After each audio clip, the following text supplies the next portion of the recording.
Yeah, motherfucker, I got it. Okay.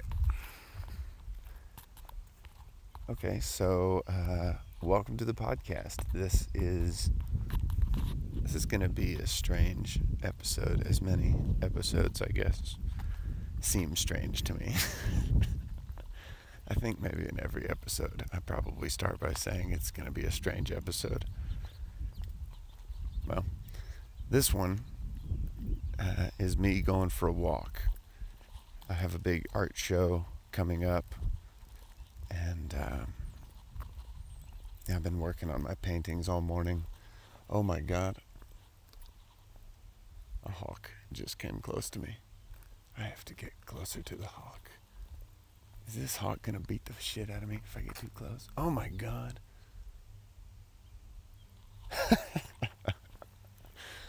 Oh shit, folks. This is maybe not gonna work. I was just going for a walk. Jesus Christ, I'd been out of my house 30 seconds or something. And one of the hawks that lives next door was kind of hiding behind this little bush. And I got about 5 feet from him. And then I think he, jumped out of the bush and fucking flew away. But not so far away, so I tried to follow him. So that happened. I have a big art show coming up on Sunday, and it's going to be in my back garden. If you live in Longmont, send me a private message somewhere in the world, on Facebook, my Ando page, or just go to nbsp.com and bother me there, man. And I will bother you back. And I'll give you the info. Don't exactly want to give my home address out just freely over the podcast. But I've been gardening with my cousin, who is my new roommate, and my buddy Dave Hartman, who is just an expert gardener. He's amazing. He just has like encyclopedic knowledge, and it's super impressive. So we get together every Tuesday and do some gardening. And now that we've picked all the weeds we want to pick and planted all the flowers we want to plant, it's time for an art show. So I have a pretty well-rounded sunburn all over my body at this point in the summer, and inviting all my friends around to my garden to get a sunburn with me. It's gonna be really cool. We've done it before at that house.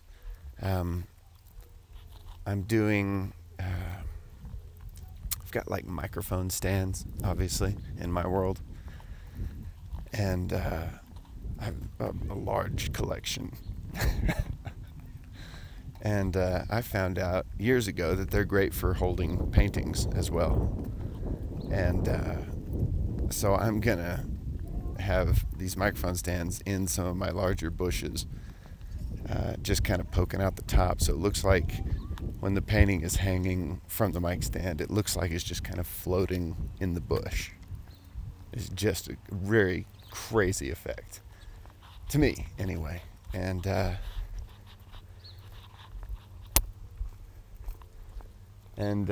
it's just, little effect like that can really, make a show sometimes. So they do kind of like floating garden paintings. And my cousin Jordan is going to be showing work as well. He does these little cyanotypes, and he does paintings. Good guy, good work. He's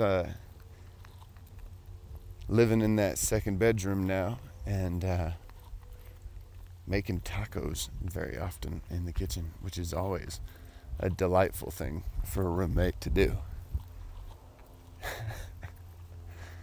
Jessica Shaw is also going to be doing her art. I don't think she'll be tie-dyeing live, but she is an amazing tie-dye artist and a great painter as well. And she'll be showing her tapestries and shirts, and when you come in to the show, you come in through my side gate, and you come through Jessica Shaw's area first, because she's a magical creature in the world, and she just really, all the color that she's able to master and all these beautiful swirling shapes, it's a perfect way to start the show. It's a way to for us to guide the experience a little bit. I want it to be kind of like a psychedelic episode, I want the person to come in the side gate. I want them to be overwhelmed with color and beauty and,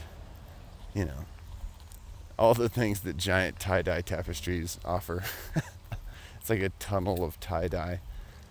And stay there as long as you want, buy some stuff, be excited, But then continuing past that phase and into the more sort of mystical, messaged kind of phase of the trip, Look at all this crazy beauty, and oh, by the way, we are all one. That kind of thing, And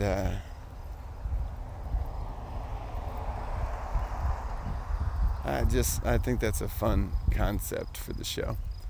And I use a lot of bright colors and whatnot in my own work, so it's always a good thing to pair with Jessica's work. She's one of my closest friends, Jessica Shaw, a very important person to me. Known her since 2005, maybe 2006. She used to work up at Starbucks, and we met her that way. Met the Prairie Scholars met her at some point, somehow. I don't know that story, I guess, but I'm sure glad it happened. She's been a really important person in my life, a good friend, good brain to have around you. That's what I think. So she'll be at that show. She's kind of been in partnership with me on these garden art shows for a while now, so we've got a good system worked out. And she's always got good new ideas to come bring to the table, and so does Jordan, my cousin. Man, that dude's always got ideas. So I got a good team around me, and that would be enough. But Dave Hartman, the gardening man, the fucking mystical gardening wizard, is going to be there as well. And he's going to be doing face painting, which will be badass. I'm pretty excited. I'm pretty excited about this show. It's just kind of what's on my mind today. Today is Friday, June something. 15th, maybe? June 15th. Oh, that's my brother's birthday. It's my brother's birthday today. I should call his ass later.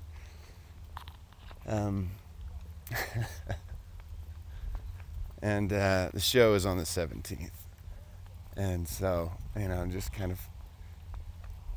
doing final touches on these last few paintings that I wanted to knock out before the show. And that's all coming together. That's all feeling really good. I do watercolor portraits mostly for this show. And I'll be showing 24 pieces, which seems like a lot, I guess. But, yeah, that's what I'm doing. And I'm actually pretty excited. I used to get sort of intimidated about showing my work, and because it comes from a really positive and vulnerable place, It's one of those, I don't know, it's something that it'd be easy to hurt my feelings about. Which is probably not something you should say on the internet. But it would be pretty easy to fucking crush me about my paintings. But I crush myself about them all the time. So, I just get such a high level of pleasure from painting and from trying to transmit what I consider to be mystical and important concepts in a way that is fun and bright, and positive and full of life and full of color. So when your message is something like life is important because death is impending, if that's your message, there are lots of ways to transmit that. You can make a piece of art that sort of makes someone afraid of death, by making death seem scary. So all that's coming, so you better appreciate it now, That's one way to do it. Another way to do it would be because the experience is coming to an end, that makes each present moment more important and more vital and worth more, in the perception of the viewer, when you realize there's a time limit on this kind of shit, on life, it can make the world more beautiful. It doesn't have to make it scary, but it's both. Both are true. The real message is balance, So death is fucking scary, but it's also not any scarier than it was before I was born, right? 1850 isn't terrifying to me, that doesn't fill me with horror, so why should, 2150 make me feel terrified? It doesn't, I will not exist in either of those years. Unless, of course, unless they upload me to the cloud, which I would happily go to the cloud.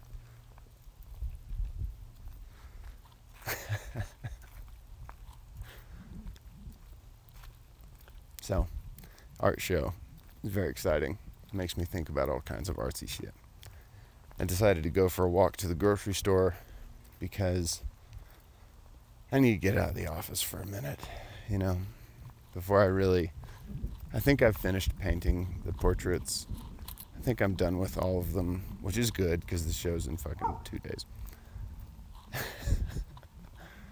And so before I paint the border on the canvas, and all that, and put the wire on, do kind of some busy work associated with it, finish the product, I'm come out and get myself a goddamn coffee. Because it's still early in the day. What time is it? I don't know. I have an alarm set for 3. That hasn't gone off. It's still morning. I think it's before noon. I think it must be before 10. My cat woke me up today. She usually wakes me up around about 7:30 or 8. Sometimes a little earlier, but usually that's kind of the game. That's when she's ready to put up with me. So I've just been letting her wake me up lately. Because I was setting my alarm for 8, but since she's just waking me up before that shit anyway, It's just us around the house a lot of times, you know. So she gets lonely. Fuck, I do too, so whatever. I don't want to sleep my life away. So I let the cat wake me up. I think she probably felt early today. I went to bed at 2, and I feel like I got up at 7. So we'll see. Maybe it's 10:30. As I walk down the street, I'm starting to see a lot of American flags.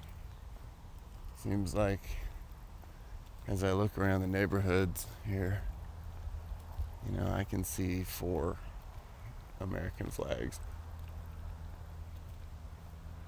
I guess it is getting close to Independence Day, but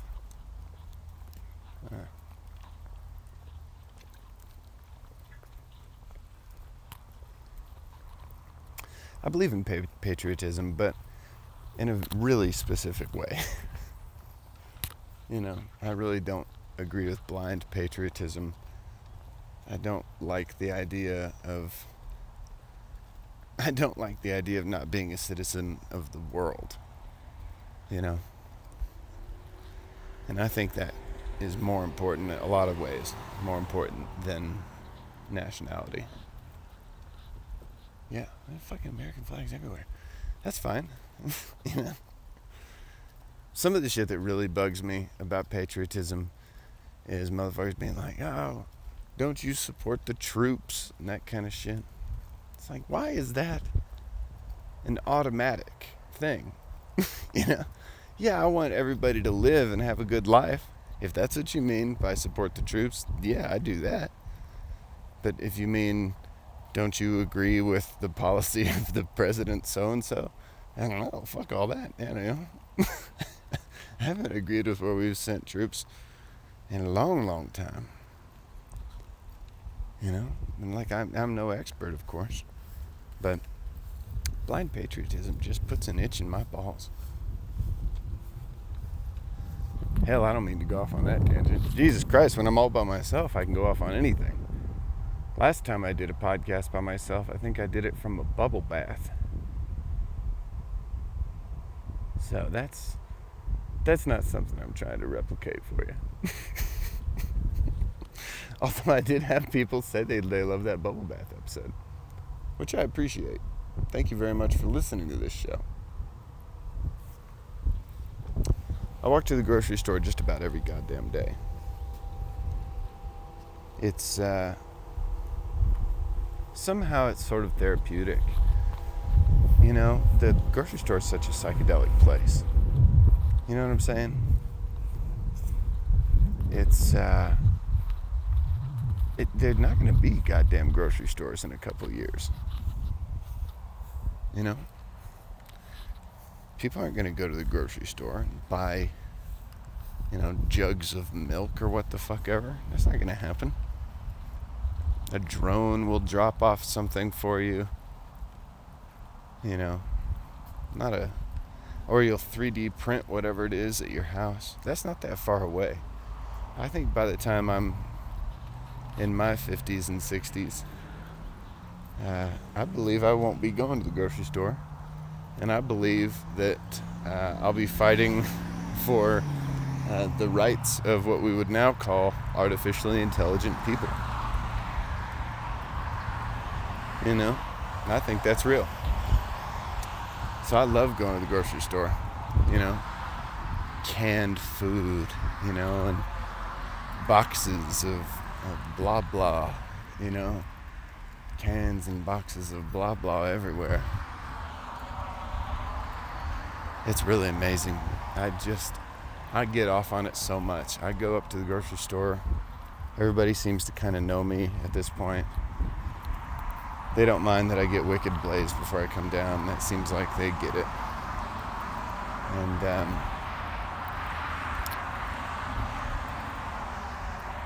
morning.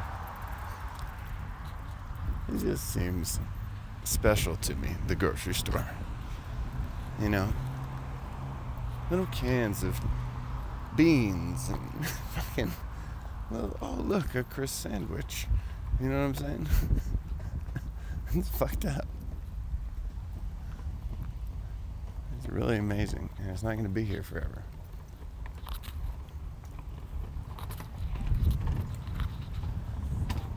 I think most people are just kind of walking by it, which is great, because then when you look at them, they don't even see you.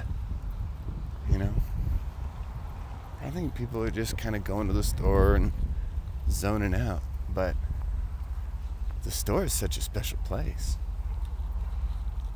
You know, it's like the difference between what my grocery store experience and the experience of like some cowboy going to the fucking general store. It's largely the same experience compared to what's coming.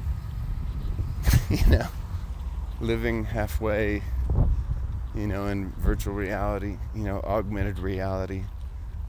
You know, the Pillsbury Doughboy running into the living room being like, isn't it time for cinnamon rolls? You know, that's all coming.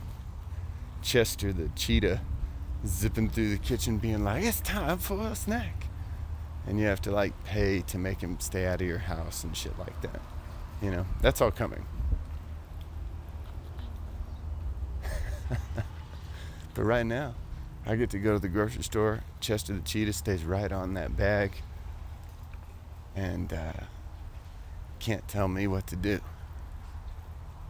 But you just watch. Old Chester and that doughboy bastard, they're coming for us. The robots. I'm gonna run into the store. I'm not gonna podcast while I'm in the grocery store. Somehow that seems like a dick move. So I went into the grocery store. I spent what seemed like not very long, but was probably a while in there. And I went in there for one coffee, you know, or one coffee type item, an iced coffee, you know, something like that. And I have come out with a very large iced coffee, but also this kombucha thing with chia seeds in it, and also a bag of Doritos and 2 corn dogs. That is what happened to me at the grocery store. I say happened to me because I feel like I barely had any agency at all in these decisions. And it occurs to me I did get quite stoned at the house before making this journey, and perhaps more than perhaps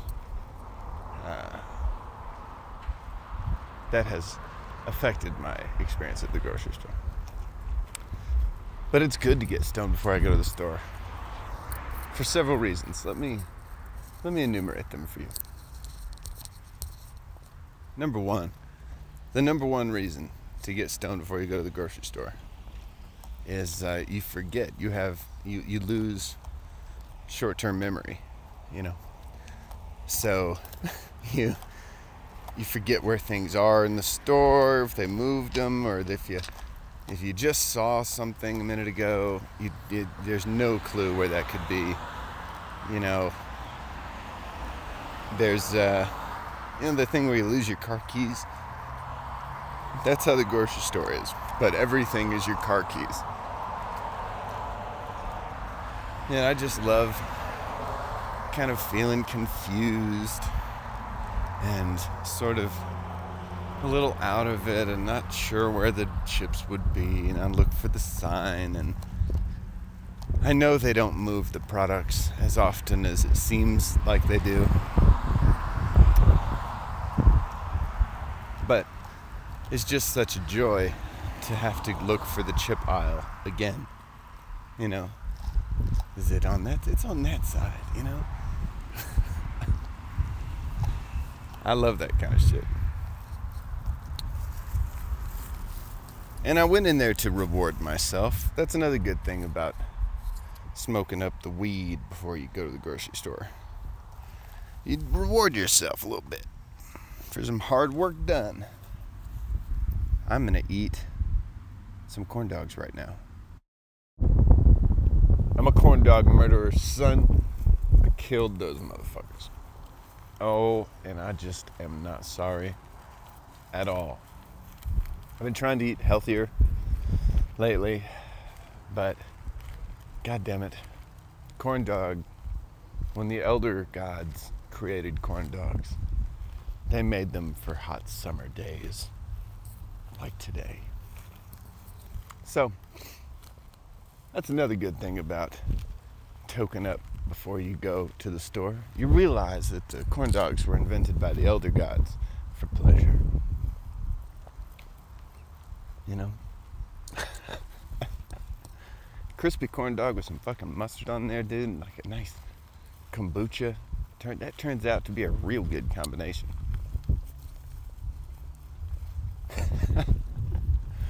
This is a very wide-ranging podcast. Let me just, I started by just plugging my fucking art show, it felt like, which is not really what I said. I didn't set out to do anything.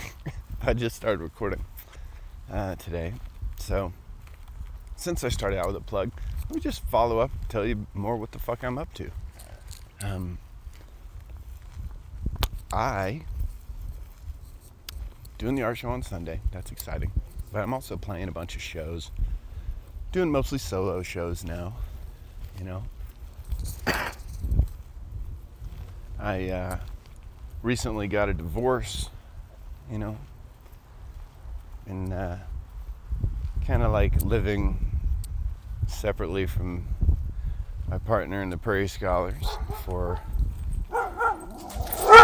Hey, buddy. I'm excited to see you too.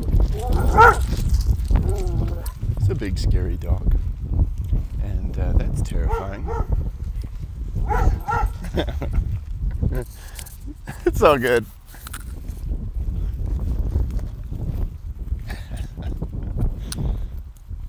Anyway, so I've been doing more solo shows because obviously, when you get a divorce from your bandmate, it's really recommended that you don't work together a bunch, There'll probably be more Prairie Scholar shows in the future, but for now, taking a little break.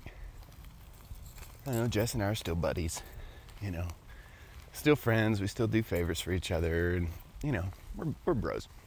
And she comes over and visits the cat and that stuff. So that's all good. We're in a good place there. But I've been doing solo shows more lately, and I've been really enjoying it. It kind of reminds me of my kind of early 20s,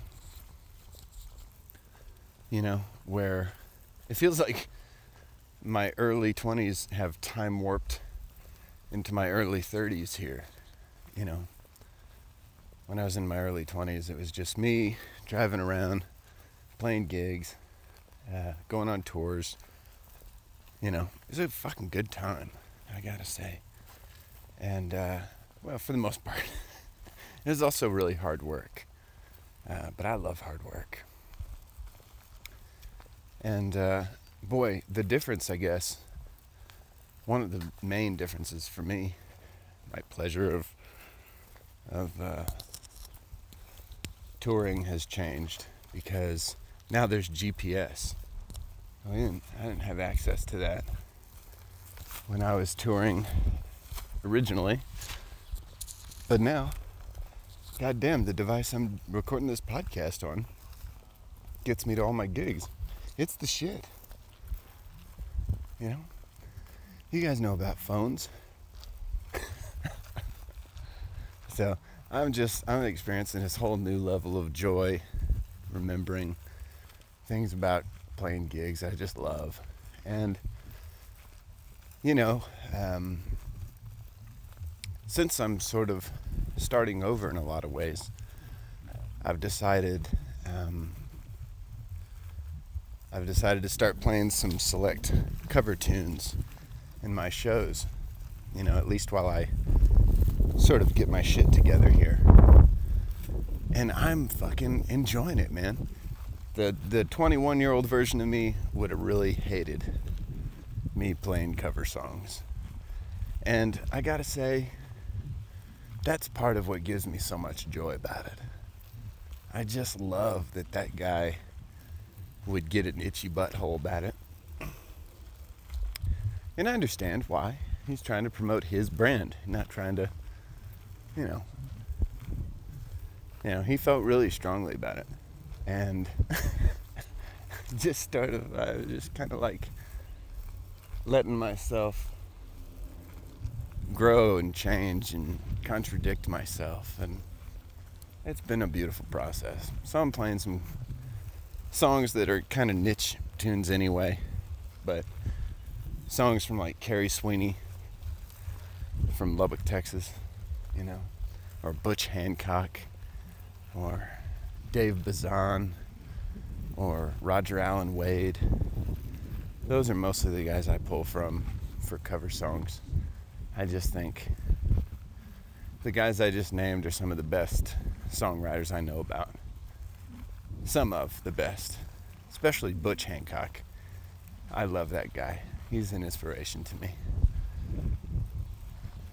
Dave Bazan is a big influence on me as well, though. I love all those guys. And playing their music is sort of like, to me, it's kind of my way of, kind of spreading the good word here about some of these guys that people don't seem to know about.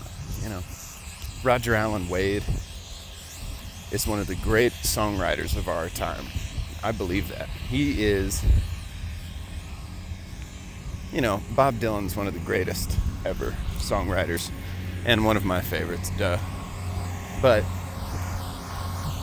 if you're marking out kind of abnormalities like Bob Dylan, that you can't say he's like Bob Dylan, because what does that mean? But Roger Allen Wade is, for me, every bit as satisfying lyricist as Dylan is.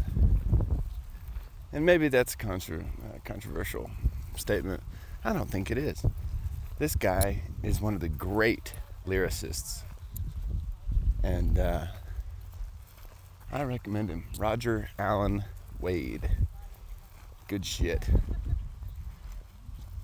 I love songwriters. I love all that shit. So I love being a songwriter. Excuse me. I love being a songwriter.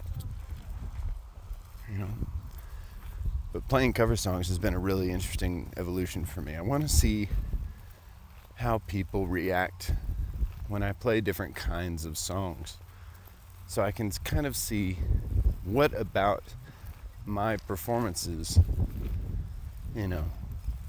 are compelling for people. What are they responding to in my performances?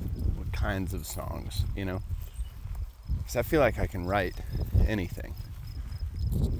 So, I've been sort of trying to catch some clues as to what people might like to hear from me. And then I just build my messaging into that. They tell me the sugar that'll help the medicine go down. You know what I'm saying? It's a good time. And I've never done it before, so it's a good time to do it now. And it's a beautiful day in Longmont, Colorado. Yep. Howdy. Hey, how you doing? Happy little family. So I'm doing the songwriting. I'm doing I just released a new song. Hey, you know what? I should talk about, if the other people want to come on the show and talk about things or whatever, I forget to talk about my own shit. I just released a single called We Build the Gods. It is a song about artificial intelligence. I think I'll just slap it on to this episode. Why not, right? I own all the rights. I can do that. So I'll probably tag that onto the end of this episode. You can get it on iTunes and Spotify in the coming weeks, but for now, it is exclusively for sale through my website, andyepler.com and cdbaby.com. You can hear it on the radio, 105.5, the Colorado Sound here in lovely Colorado. I'll bet you that goes all the way up to Wyoming. But and it's, of course, it's on the internet. So tune into those guys. My buddy Goat has a show there. Chris K, I think his name is on the fucking show. But he introduced himself to me as Goat, so he will forever be Goat to me. But those guys have put the song in rotation, which is is just so fucking awesome.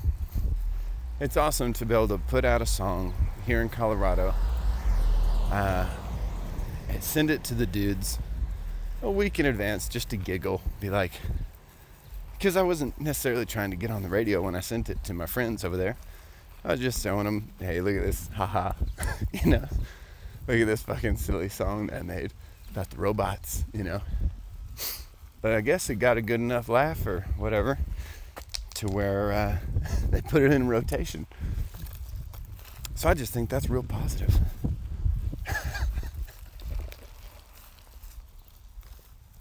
I'm really grateful to those guys for putting me on the radio, you know, as they've done in the past. And, you know, I don't take it for granted at all. You know, I'm always sort of surprised and delighted when I get on the radio. It's just still sort of strange and surreal. I always think of that scene from That Thing You Do, that movie.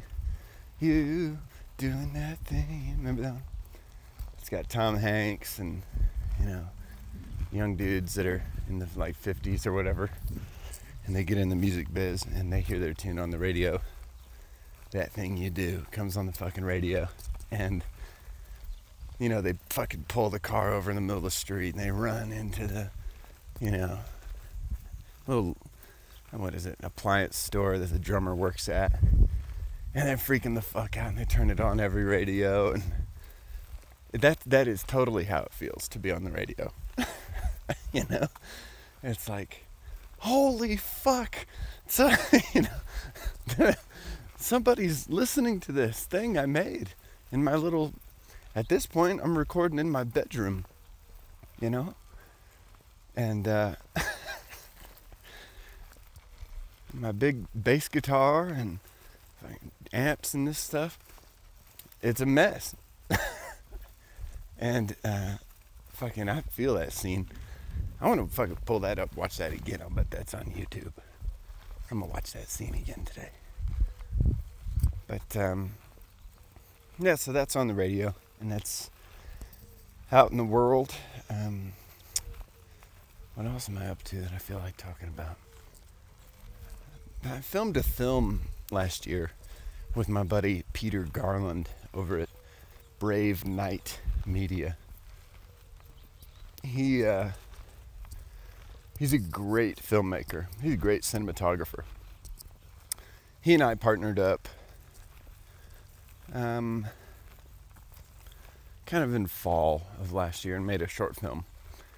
And it got accepted into the Front Range Film Festival.